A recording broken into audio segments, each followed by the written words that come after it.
J'ai lu récemment dans un rapport du Sénat que l'armée française pourrait tenir en Ukraine, dans la guerre actuelle en Ukraine, sur un front de 80 kilomètres, et encore pendant 6 jours.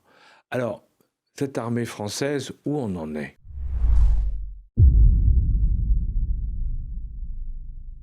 Bonjour, bienvenue sur Open Box TV, l'émission de géopolitique d'Alain Juillet. Et merci de nous soutenir sur Tipeee pour maintenir cette ligne éditoriale indépendante. Alain Juillet, bonjour. Bonjour Claude. Nous allons parler de l'armée française, parce que nous avons fait 2 émissions sur l'armée française, où d'ailleurs on a remarqué que nos auditeurs étaient très intéressés par très bien marché, ce sujet.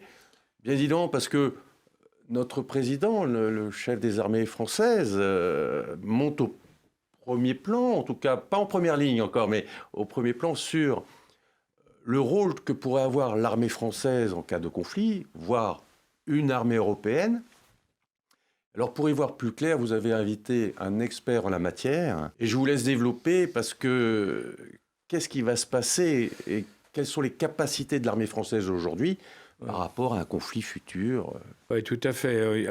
Tout le monde a entendu les déclarations de notre président, donc sur l'armée française, la nouvelle armée française, la possibilité d'engager l'armée française sur des territoires extérieurs, non pas au sud, mais au nord. Tout le monde a entendu également ces réflexions sur aussi la dissuasion, l'utilisation ou le partage de la dissuasion. Bref, quantité de problèmes qui relèvent du militaire et dans lesquels il est très difficile, je pense, pour des gens qui ne sont pas spécialisés, de comprendre vraiment ce qui est crédible, ce qui est difficile, ce qui est incompréhensible, ce qu'on ne peut pas faire, ce qu'on peut faire, bref, d'avoir une vision la plus exacte possible de la réalité. Alors, je me suis dit que pour l'avoir, il fallait interroger un véritable expert, un véritable spécialiste. Et puis, comme toujours, j'ai vu récemment un article très intéressant et j'ai dit, voilà, il faut... Alors, j'ai invité le général Jean-Marie Faugère. Merci de partager avec nous ce moment. Merci beaucoup. Général Faugère, c'est quelqu'un qui est, à mon avis, indiscutable, et vous allez voir, parce que, d'abord, c'est évidemment un Saint-Cyrien, il a fait sa carrière dans l'armée, dans l'artillerie, dans les forces spéciales, il a servi comme lieutenant et capitaine au 13e RDP. Il a été à l'état-major de l'armée de terre, à l'état-major des armées, donc si vous voulez, c'est...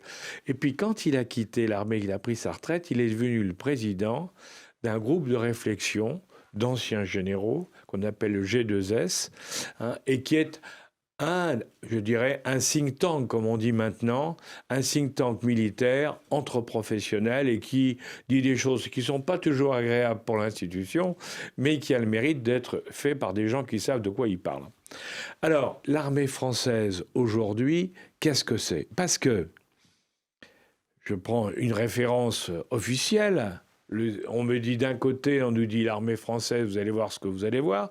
Mais d'un autre côté, j'ai lu récemment dans un rapport du Sénat, a priori c'est crédible, que l'armée française pourrait tenir en Ukraine, dans la guerre actuelle en Ukraine, sur un front de 80 kilomètres, et encore pendant 6 jours. Alors, cette armée française, où on en est? Alors effectivement, le sujet est difficile, parce que peu connu de l'intérieur, finalement. Il faut remonter un peu en arrière à partir de la chute du mur de Berlin. La chute du mur de Berlin, les Européens, les premiers, ont voulu tirer les dividendes de la paix, comme on dit. Et donc, j'allais dire qu'on avait un peu déconstruit les outils militaires, et ceux-ci étaient partagés par tous les pays d'Europe de l'Ouest, finalement. Il faut savoir quand même que depuis cette époque, c'est-à-dire depuis 1989, l'armée française a perdu les 2/3 de ses effectifs. Donc les formations de l'armée de terre, les régiments, les escadrons de chasse, les bâtiments de la marine nationale, tout ceci a fondu. Et concomitamment, ces 30 dernières années, on s'est lancé dans de vastes entreprises de restructuration, réorganisation, y compris d'ailleurs de la hiérarchie du ministère de la Défense, qui fait qu'on a aligné finalement nos armées sur un style d'entreprise pour fonctionner au quotidien, qui l'a handicapé fortement quant à sa disponibilité, la disponibilité des forces et sa réactivité aux opérations. Alors, on a donné l'illusion de passer toutes ces périodes de transformation de manière fluide, parce qu'on intervenait à l'extérieur, dans des positions, dans des situations d'interposition, de maintien de la paix, d'humanitaire. Ce qui fait quand même qu'on a une armée aguerrie aujourd'hui, qui sait combattre. Alors certains diront, oui, ils savent combattre, mais pas en haute intensité.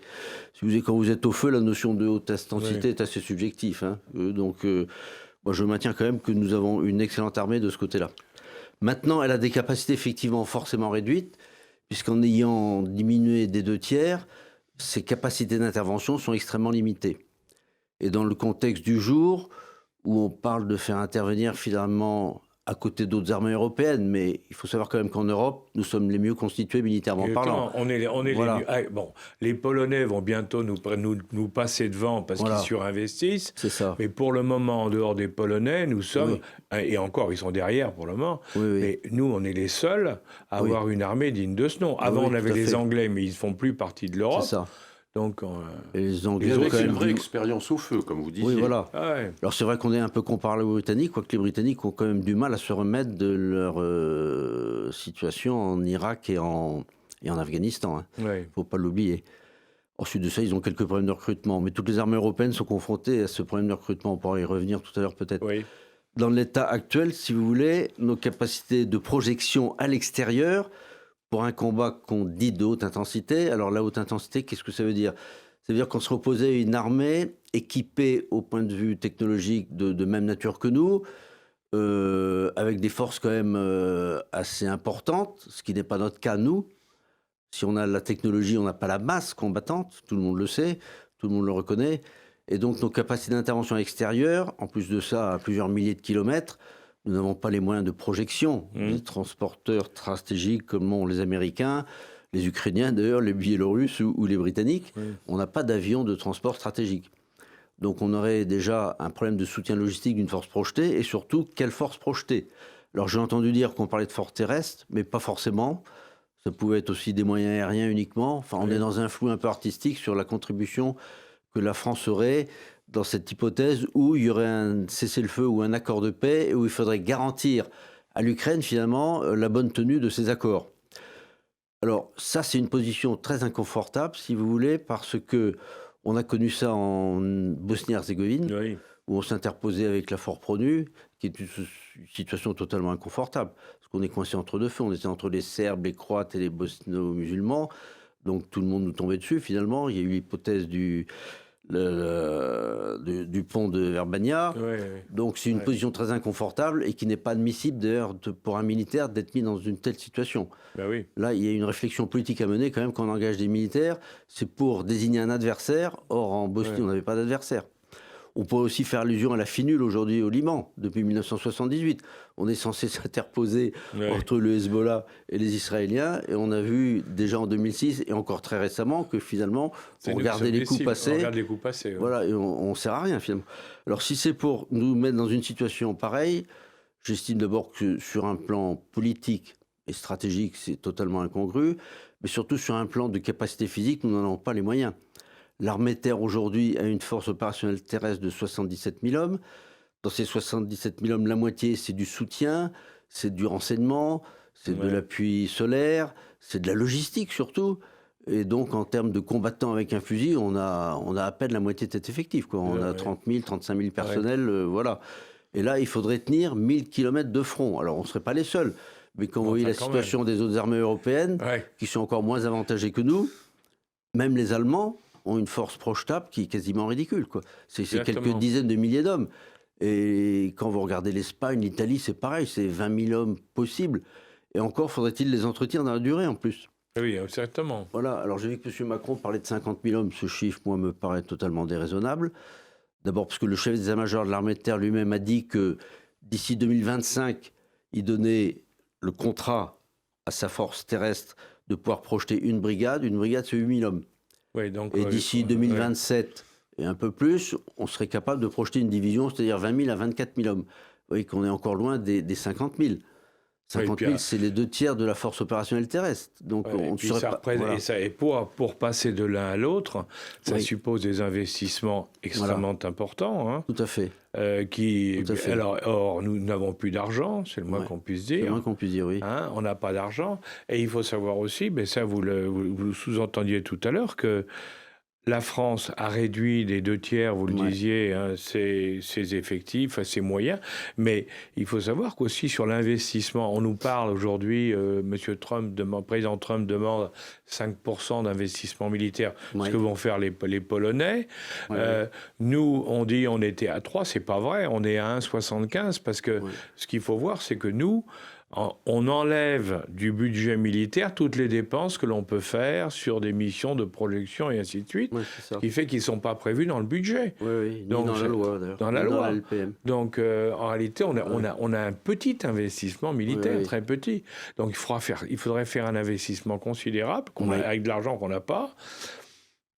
Ça paraît, on est plutôt dans le rêve que dans la réalité. Voilà. Donc, en fait, il s'agirait aujourd'hui de reconstituer un outil militaire crédible, alors à une hauteur qu'il faudra définir, sachant que je ne crois pas que le bon adversaire à prendre en compte pour dimensionner nos forces, ce soit la Russie, parce que je vois mal la Russie intervenir demain en Europe. Il faudrait qu'il traverse déjà la Pologne et l'Allemagne.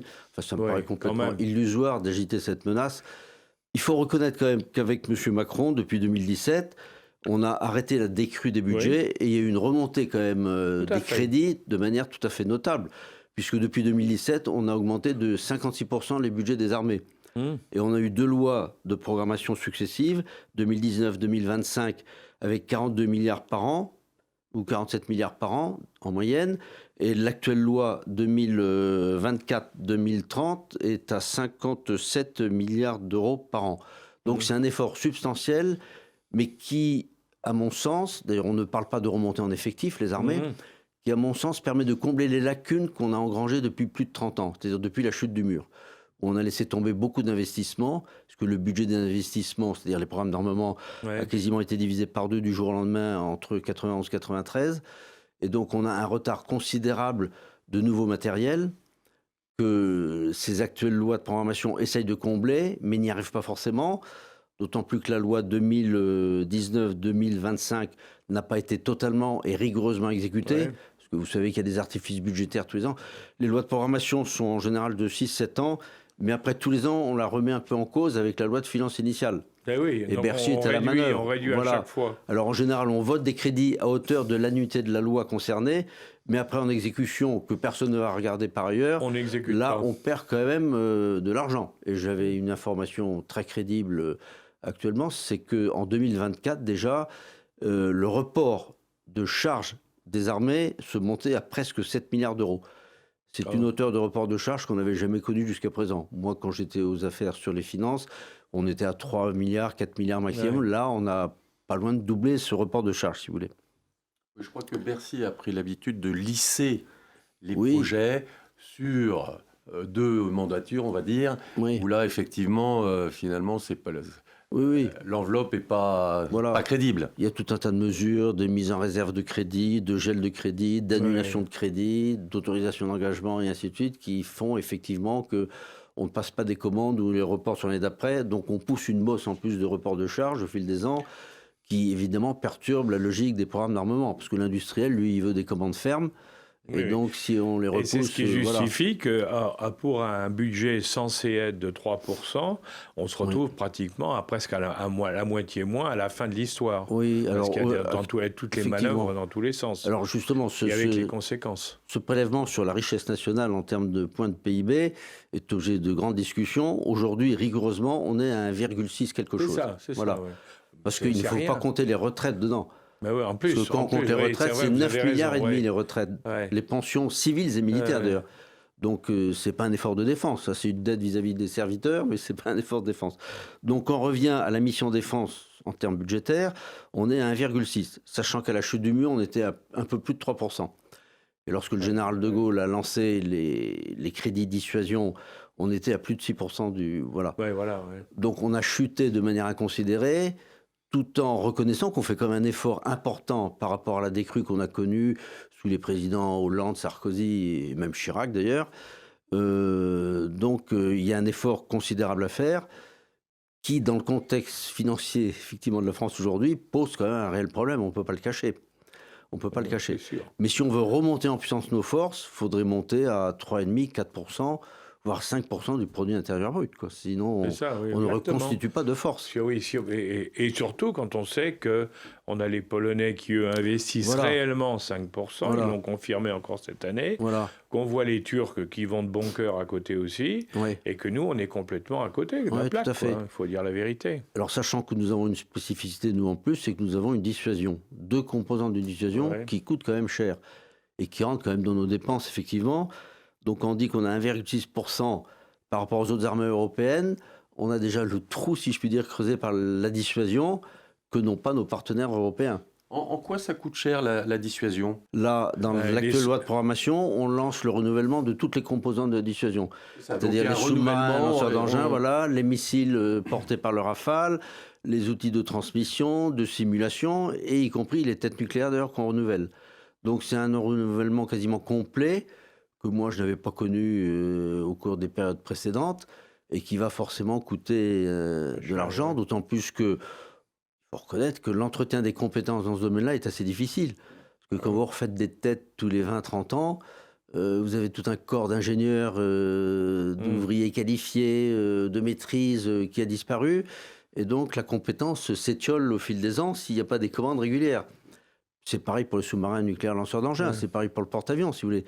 À les faire simplement pour renouveler des générations, on n'entretient pas les savoir-faire auprès des réalisateurs, des gens qui sont sur les chaînes ou dans les bureaux d'études. Donc à chaque fois, je ne dis pas qu'on repart à zéro, mais on a des coûts d'études et de développement qui sont quand même relativement importants, qu'on a d'ailleurs du mal à estimer de temps en temps avec les sauts technologiques qui sont indispensables. Et donc tout ça, c'est une affaire qui, se faisant par à coup, n'est pas de manière fluide. Et on n'entretient pas la compétence de manière fluide chez les personnels qui sont chargés de la réalisation des armements. Ça vaut d'ailleurs aussi pour les armements conventionnels. Vous parliez de la dissuasion. Oui. Là aussi, le président Macron a parlé de partager au niveau des partenaires européens. Qu'est-ce que ça veut dire ? Comment on peut envisager, comment on peut penser cette dissuasion au service de l'Europe ? On a toujours caché finalement ce qu'étaient nos intérêts vitaux. Cette dissuasion est là pour protéger nos intérêts vitaux contre un agresseur de nature existentielle, qui à mon sens n'existe pas aujourd'hui, mais voilà, on peut toujours quand même maintenir cet effort. Et cette dissuasion, et donc sa crédibilité repose un peu sur le flou artistique qu'on entretient sur les intérêts vitaux. Sachant que finalement que la décision d'emploi de l'arme, même si on la crédite d'une arme de non-emploi, ce qui dans une certaine logique rationnelle est un peu perturbant, mais cette décision d'emploi appartient au seul président de la République. Et en cas d'impossibilité, d'ailleurs, il y a des dévolutions qui sont autorisées sur d'autres têtes de l'État. Mais bref, donc c'est une personne. Et je pense que la dissuasion, c'est un outil strictement national. Il ne peut pas en être autrement. Maintenant, on n'a jamais dit le contraire, que nos intérêts vitaux s'étendaient au-delà des frontières strictement françaises, du Nord et de l'Est. Donc ça pouvait couvrir un certain périmètre européen qu'on n'a jamais défini. Je pense qu'il est bon d'entretenir ce flou. Donc, en fait, ce que propose M. Macron, c'est de permettre à nos partenaires les plus proches, alors est-ce qu'il faut aller jusqu'à l'Ukraine ? J'en doute un peu, ou aux États baltes, ou à la Moldavie, la Roumanie, je ne sais pas. Mais il est certain que dans un périmètre assez proche, les intérêts vitaux de la France seraient engagés si, par exemple, la Pologne ou l'Allemagne venaient être envahies par quelqu'un. C'est évident. Alors, est-ce qu'on ferait jouer la dissuasion à ce moment-là ? J'allais dire, tout est affaire de contexte. Et puis, le problème aussi, c'est que pour user de la dissuasion, comme on a considérablement diminué nos forces conventionnelles, je rappelle que du temps de la guerre froide, on avait toute la première armée française qui était en deuxième échelon de l'OTAN et qui servait un peu de sonnette pour le président de la République, se dire je tire ou je tire pas finalement, j'attends de voir si la première armée disparaît ou pas. Là, aujourd'hui, on a des quantités projetables que j'évoquais tout à l'heure, d'ici 3 ans, une petite division à 24 000 hommes. Est-ce que c'est suffisant pour faire peur à un adversaire qui nous causerait du tort ? Je ne sais pas. Donc il y a une dialectique de la dissuasion aujourd'hui qui n'est pas très confortable en proportion de l'outil conventionnel que nous avons aujourd'hui, quoi. D'où l'intérêt de restaurer comme une certaine capacité conventionnelle plutôt crédible, qui à mon avis pour l'armée de terre devrait monter à 150 000 hommes pouvant être projetés.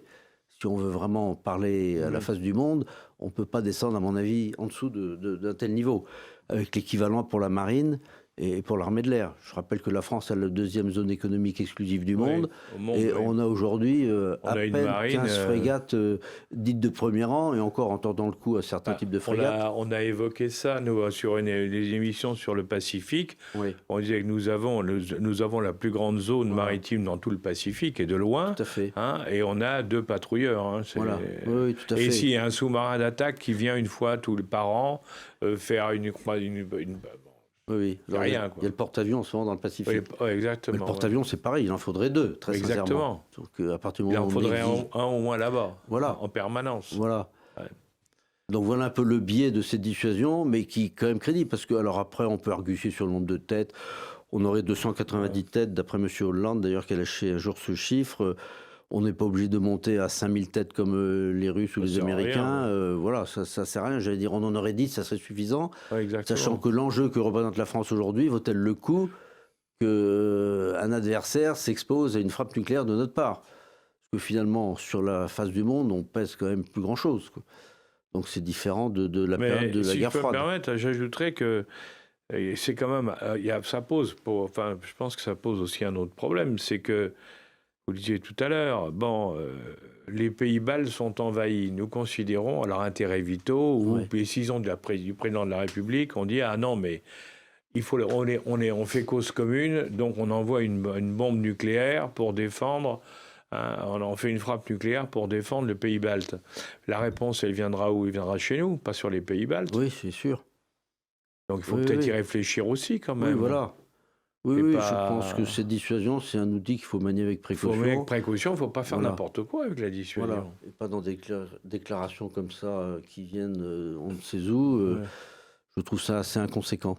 Le problème, par contre, c'est que si effectivement on a une force de dissuasion, et c'est parfaitement, c'est la stratégie française depuis longtemps, mais elle doit être aussi adaptée à la réalité du jour, parce que lorsqu'on voit par exemple qu'aujourd'hui les Russes, les Chinois et bientôt les Américains vont utiliser des missiles de croisière hypersoniques et autres, et que nous on en est loin, le problème va se poser, c'est que si les nôtres ne sont pas au même niveau que les autres, on a aussi le risque de ne les voir jamais arriver sur leur cible. Oui, tout à fait. Alors ça, c'est un autre problème. Voilà. C'est un problème, j'allais dire, de nature technique, au-delà de la crédibilité de l'action du président de la République, puisque c'est le seul qui serait crédible à ce moment-là. Il y a effectivement nos capacités techniques à percer les défenses antimissiles d'un adversaire. Et là, c'est tout un arsenal à mettre sur pied, de contre-mesures, de leurres et ainsi de suite, qu'il faut maintenir à niveau en permanence, parce que de l'autre côté, il s'adapte aussi en permanence. Exactement. Et donc là, il faut qu'on soit vigilant. Ça fait partie des programmes collatéraux à la dissuasion, mais qui sont quand même à prendre en compte et qui ont aussi un certain coût dans le coût global de la dissuasion.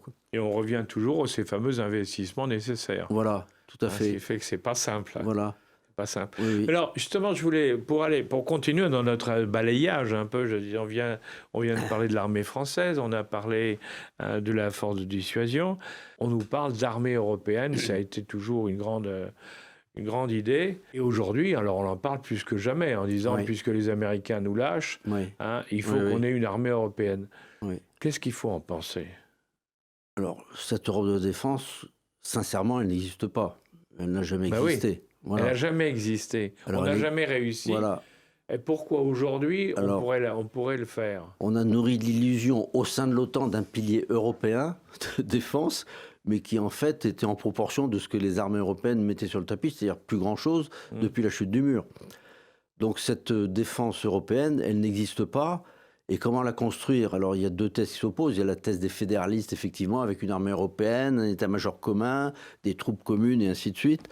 À mon avis, ça ne tient pas trop la route, cette hypothèse, parce que, d'abord, ça n'est pas dans le traité de Lisbonne, il faut quand même le reconnaître, même si Mme von der Leyen a créé récemment un commissaire européen à la défense et à l'espace, ce qui n'est absolument pas dans le cadre du traité de Lisbonne, puisque les questions de défense restent la propriété des nations, normalement, au sein de l'Union européenne. Donc ça relève de l'intergouvernemental et non pas du domaine communautaire. Donc là, on sent qu'il y a un glissement, au moins sémantique dans ce premier temps, vers un fédéralisme de la défense, c'est-à-dire qui tendrait à rendre ce sujet communautaire, et donc à laisser prendre finalement des décisions à Mme von der Leyen. Enfin, c'est elle qui propose 800 milliards d'euros, mais de quel droit propose-t-elle ça, j'allais dire? Si je me souviens bien, la défense est un domaine régalien Oui. qui est exclu des traités européens. Totalement. Que ce soit Maastricht, Lisbonne ou Oui. autre, dans tous, il est dit que Oui, la oui. défense relève des pays et absolument pas de la Commission Oui, européenne. totalement. Donc, quand Mme von der Leyen se présente en maréchal d'empire Oui. de l'Empire européen, elle outrepasse complètement ses droits. Oui. Et il faut rappeler qu'elle est non élue en plus sur Et ce en plus, sujet elle est non de élue. portée Alors, en très plus, elle est non régalienne. élue. Les 800 milliards, Oui. bon, déjà, Oui. d'où viennent-ils Où vont-ils aller? et où vont-ils aller? Oui. Parce que si c'est pour acheter du matériel américain... Et comment on fait la répartition? La France, comme les autres pays européens, aurait intérêt à s'accorder sur la défense européenne, mais sachant qu'elle reste quand même strictement nationale dans chacun des États. Maintenant, effectivement, il y aurait des étapes qu'on pourrait franchir, ne serait-ce que faire un état-major commun un jour ou l'autre. Alors, ces états-majors existent au sein de l'OTAN, mais si les Américains se retirent de l'OTAN, ils arment les 3/4 des états-majors, je crois, hein, ou au moins les 2/3. Oui. Donc on voit bien que même si on a un état-major militaire de l'Union européenne, un état-major un peu croupion à Bruxelles, qui planifie je ne sais trop quoi d'ailleurs, mais qui n'a aucune finalement prérogative donnée dans les traités pour opérer quoi que ce soit. Donc ce qu'il faudrait, c'est déjà s'entendre sur une communauté de défense industrielle, c'est-à-dire ce qu'on appelle la base industrielle et technologie de défense étendue à l'Europe. Il y aurait grande urgence à ce qu'elle soit constituée, parce qu'aujourd'hui, les achats d'armement sont pour 65% vers les États-Unis, de la part de nos partenaires européens. Absolument. On l'a bien vu avec la Pologne, on le voit bien avec l'Allemagne, qui va acheter des F-35 et ainsi de C'est suite. clair. Donc on ne peut pas dire qu'on profite aisément des capacités françaises. C'est peut-être là que nous sommes un peu répulsifs vis-à-vis de nos camarades européens, parce qu'on a une certaine maîtrise de toute la gamme des armements, finalement, que n'ont pas nos partenaires. D'ailleurs, on voit bien que les Allemands n'ont de cesse de venir nous piquer nos connaissances, nos savoir-faire. On l'a vu avec Airbus, on le voit avec NDS maintenant. Voilà. Donc on a déjà quand même des groupes industriels, nous, qui sont déjà un peu européanisés. Vous avez Thales, vous avez Safran, vous avez MBDA, vous avez Airbus. Tout ceci, c'est déjà un peu transnational, si je puis dire, entre Européens. Donc il faudrait élargir, à mon avis, cette base industrielle et de technologie, mais surtout avoir un moyen de pression sur nos partenaires européens pour qu'ils achètent enfin européens et qu'ils laissent tomber l'ami américain. D'ailleurs, qui commence à quitter. C'est crédible. Est-ce que c'est crédible? Il faudra un effort financier. C'est là où les 800 milliards pourraient servir à quelque chose, si vous voulez. Mais si vous voulez, on a un problème de calendrier, parce que M. Macron, comme Mme von der Leyen, voudrait intervenir tout de suite, et on lâche 800 milliards qui ne vont pas être consommés tout de suite. Il va falloir 20 ans pour les consommer. C'est ça, et en réalité. Voilà. C'est facile de dire on va faire ça maintenant, mais pour monter, construire une armée digne de ce nom, ou des activités militaires dignes de ce nom, il faut du temps, il faut des moyens, il faut de l'entraînement. Ça ne se fait pas comme ça. Hein. Et il faut des assurances de commande, parce que l'industriel, si on veut augmenter ses capacités de production, c'est-à-dire qu'il augmente les cadences sur ses chaînes ou qu'il augmente le nombre de chaînes de production, il faut qu'il ait des commandes fermes. Or aujourd'hui, on nous dit en économie de guerre, mais c'est pas vrai. Les industriels attendent les commandes fermes sur ce sujet. Alors, est-ce que ça va se réveiller avec ces 800 milliards? Comment va se faire la répartition? Est-ce que la France sera en position avantageuse pour récupérer une part de gâteau qui correspondrait, j'allais dire, à ses compétences et ses savoir-faire dans le domaine des armements, à l'inverse de beaucoup d'autres pays européens? Ou est-ce qu'on ne va pas en profiter pour construire un peu partout des industries de défense nationales avec les fonds européens, au détriment finalement de ceux qui savent faire, ce qui va augmenter d'ailleurs les délais de réalisation des programmes d'armement. Donc il y a toute une question de fond qui ne va pas se traiter comme ça en 24 heures, ni même en un mois, qui va demander une réflexion entre Européens. Alors on a réuni les chefs d'état-major avec M. Macron ces jours-ci. Je ne sais pas de quoi on a discuté d'ailleurs. D'ailleurs je trouve cette réunion un peu curieuse. De quel droit le président de la République d'une nation européenne convoque des chefs d'état-major d'autres armées, y compris en dehors de l'Europe d'ailleurs? Il y avait des Canadiens, des Australiens, je crois. C'est assez surprenant, cette réunion. Pour discuter de quoi? De ce qu'on va faire en Ukraine pour garantir l'accord de paix ou de cesser le feu, je ne sais pas. Donc tout ceci se passe quand même de manière un peu bizarre, finalement sans le consentement des peuples ou de leur représentation parlementaire.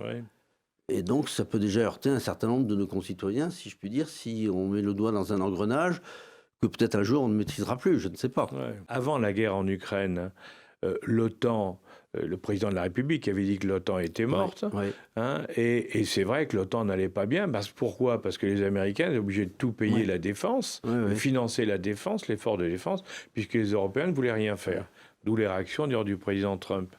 Mais on voit bien que depuis la guerre en Ukraine, il y a eu quand même un changement. Bon, il y a sous la pression américaine, entre autres, mais il y a eu un changement.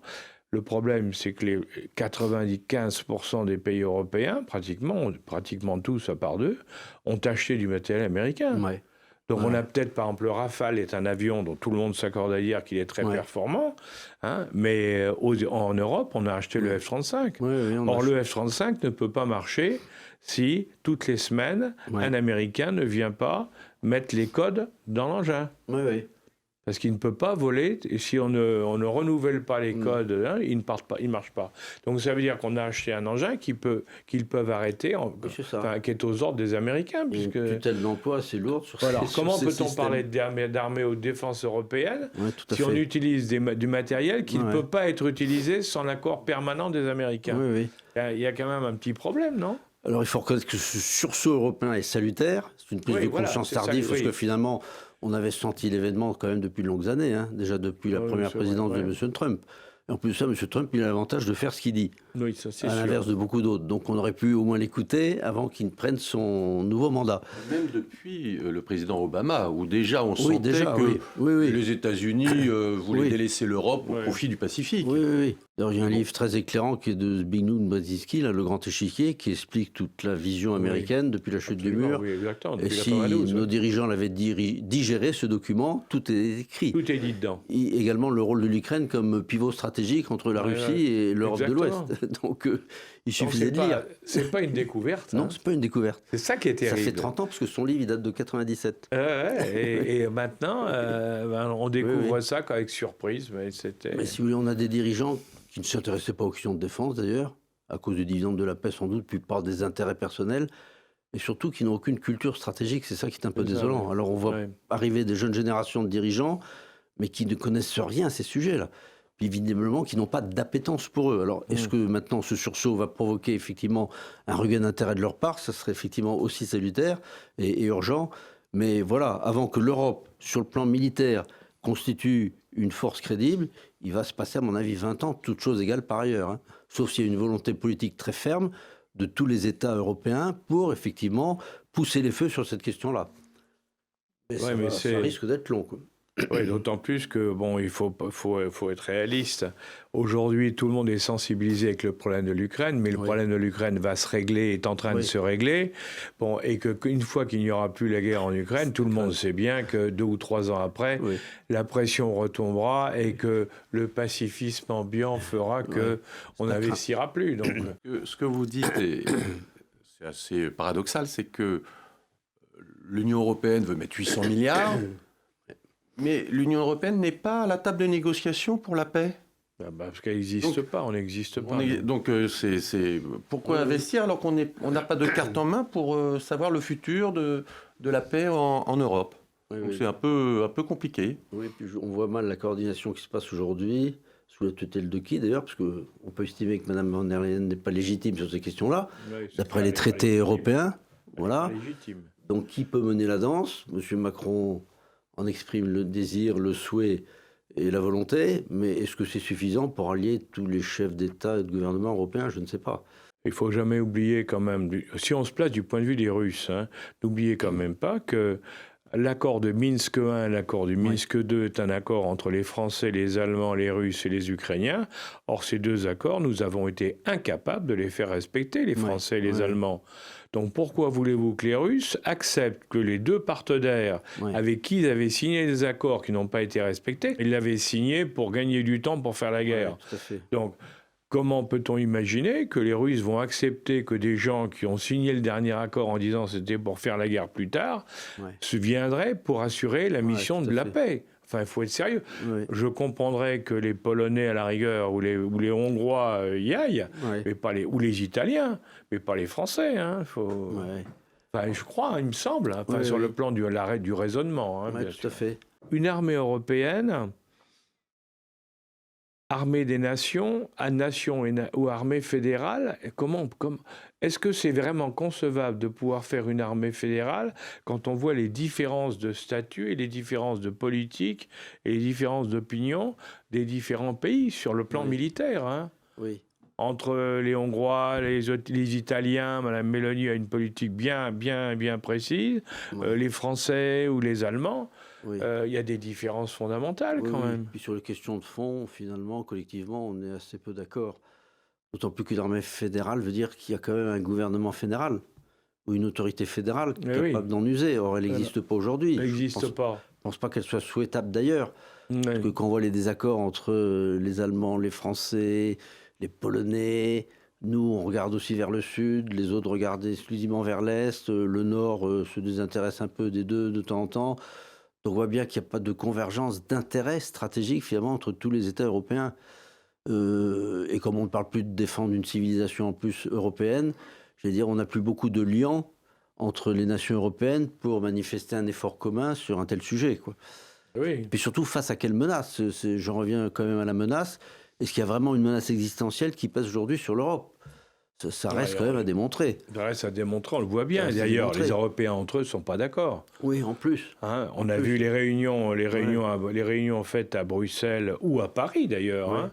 La réunion de Paris du président Macron un dimanche, il y avait 10 chefs d'État européens sur 27. La réunion à Bruxelles, 5 jours après ou 4 jours après, ils étaient 17 sur 28. Il n'y a pas l'unité, c'est le moins qu'on puisse dire.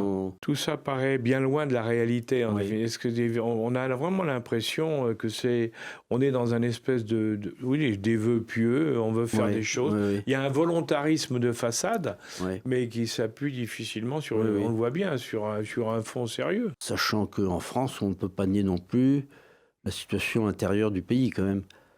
Avant d'aller faire la guerre à l'extérieur, est-ce qu'on n'aurait pas des soucis sur notre territoire le jour où on serait dans une situation d'insurrection peut-être généralisée, dont on sent quand même que les événements, étape par étape, montent en puissance de temps en temps.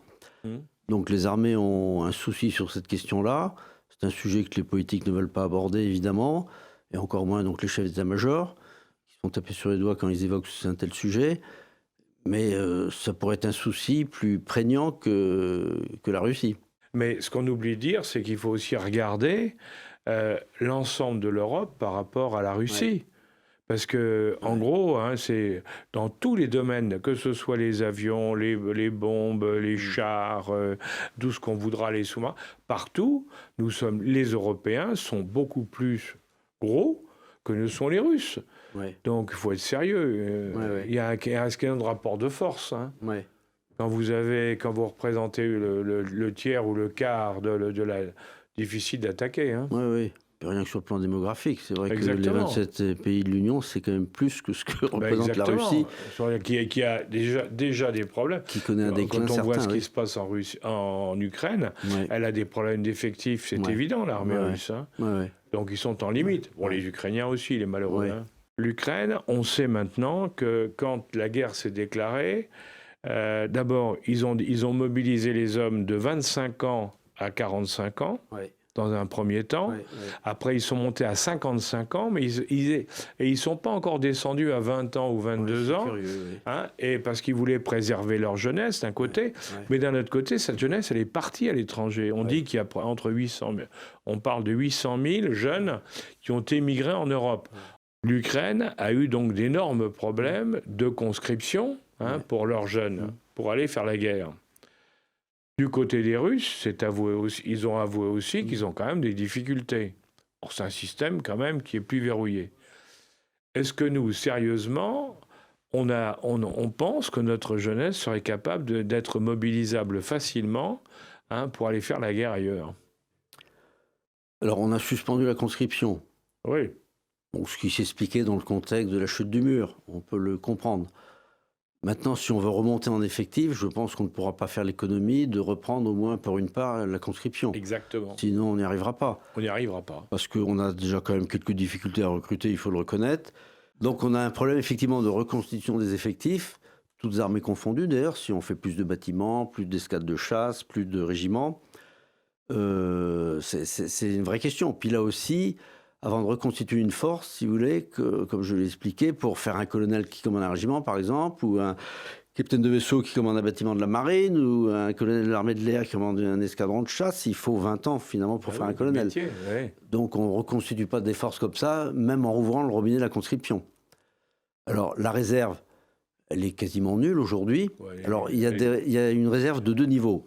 On parle surtout de la réserve dite de premier niveau, c'est-à-dire celle qu'on va ponctionner en milieu civil, oui. ex abrupto, mais qui n'ayant pas bénéficié d'un service militaire est tout à fait inapte à conduire un combat. D'ailleurs, on n'a pas d'unité vraiment constituée au-delà de la section de troupes de réserve. Alors, il y a une réserve de 2e niveau qu'on appelle les disponibles.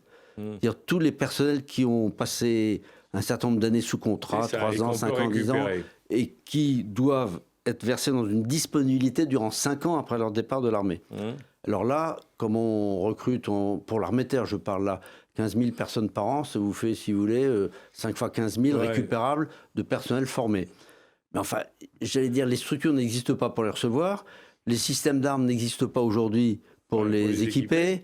Voilà, il y a tout le soutien logistique et tout l'équipement matériel qu'il faudrait redémarrer et qui va également prendre du temps. Alors, on peut dire qu'avec la loi de programmation avantageuse qui sont votées depuis 2019, on peut combler une partie de ce déficit, c'est certain. Mais encore faut-il qu'il y ait la volonté politique, puis surtout cette réserve de 2e niveau que j'ai évoquée, on ne l'a jamais remobilisée dans des exercices. Donc il faudrait peut-être quand même aussi le faire. Voilà, donc on a quand même quelques capacités au cas où, mais qui ne constituent pas, à mon sens, une réelle remontée en puissance de nos forces. Voilà. Alors on joue un peu sur le mot, hein. On a lâché le mot de remontée en puissance avec les 2 lois de programmation. Comme je l'ai dit tout à l'heure, ces 2 lois de programmation successives très avantageuses, avec un effort réel, permettent de combler des lacunes, mais pas de reconstituer des forces quand même. C'est pas du jour au lendemain qu'on peut avoir une efficacité et remplir les objectifs que certains annoncent. Donc la question en définitive, c'est est-ce qu'il n'est pas, si on veut véritablement, s'il y a une volonté politique visant à refaire de nous une grande puissance militaire pour pouvoir intervenir dans les conditions qu'on a évoquées, est-ce qu'il n'est pas temps de faire une véritable remise à plat de toute la programmation militaire en repensant les objectifs, en définissant les objectifs, et à partir des objectifs, en tirant toutes les conséquences, non pas seulement pour le matériel, mais comme on l'a évoqué aussi, pour les effectifs, pour le moyen de les former, de les attirer, et dans le temps, puisque comme vous l'avez rappelé pratiquement durant toute cette interview, cette discussion, eh bien, le temps est un des éléments du problème au niveau du militaire. Oui, tout à fait. Alors j'ai vu que dans la loi de programmation, il était prévu la rédaction d'un livre blanc sur la défense et la sécurité. Mais il serait peut-être temps à la fin de l'horizon de cette actuelle programmation. En dehors du fait que j'ai toujours trouvé curieux que les gouvernements successifs s'en remettent à une commission d'experts et de personnalités qualifiées pour définir l'outil de défense, l'analyse des menaces et tout, parce que c'est quand même une prérogative des administrations. Sinon, pourquoi on a des ministères de la Défense, des Affaires étrangères, si on ne sait pas analyser nous-mêmes la menace avec nos fonctionnaires et qu'il faille aller chercher ailleurs des gens compétents pour le faire. Bon, enfin bref, c'est au moins ça a le mérite d'exister et de définir un cadre au moins pour élaborer des lois de programmation à l'avenir. Mais je pense qu'il faudrait effectivement tout remettre à plat aujourd'hui, parce qu'il ne faudrait pas avoir la tentation non plus de préparer la dernière guerre avec le pacte de Varsovie, alors que les défis auxquels notre pays serait opposé, je parlais tout à l'heure de la sécurité intérieure, risquent d'être très différents de ce qu'on peut imaginer aujourd'hui. Voilà. Ah ben écoutez, je crois que c'est une magnifique conclusion. Je vous en remercie. Merci d'être venu partager avec nous votre expérience et vos idées, parce que je suis sûr que ça sera très utile pour tous ceux qui nous ont entendus aujourd'hui. Et puis souhaitons quand même qu'on puisse avancer, parce qu'on voit que dans tout ce qu'on vient d'évoquer, ce n'est pas simple, et qu'il va falloir prendre des décisions et prendre des orientations, parce que sinon on n'arrivera à rien. Et je retiendrai, moi, effectivement, le fossé entre les discours politiques de nos décideurs actuels, un peu va-t-en-guerre, et puis la réalité, malheureusement, du terrain, de notre armée, de nos armées, où il faut prendre un peu de temps pour les remonter en termes d'efficacité. Merci. Merci à nos auditeurs. Je pense qu'effectivement, on a appris beaucoup de choses. Et je vous dis à bientôt pour une prochaine émission.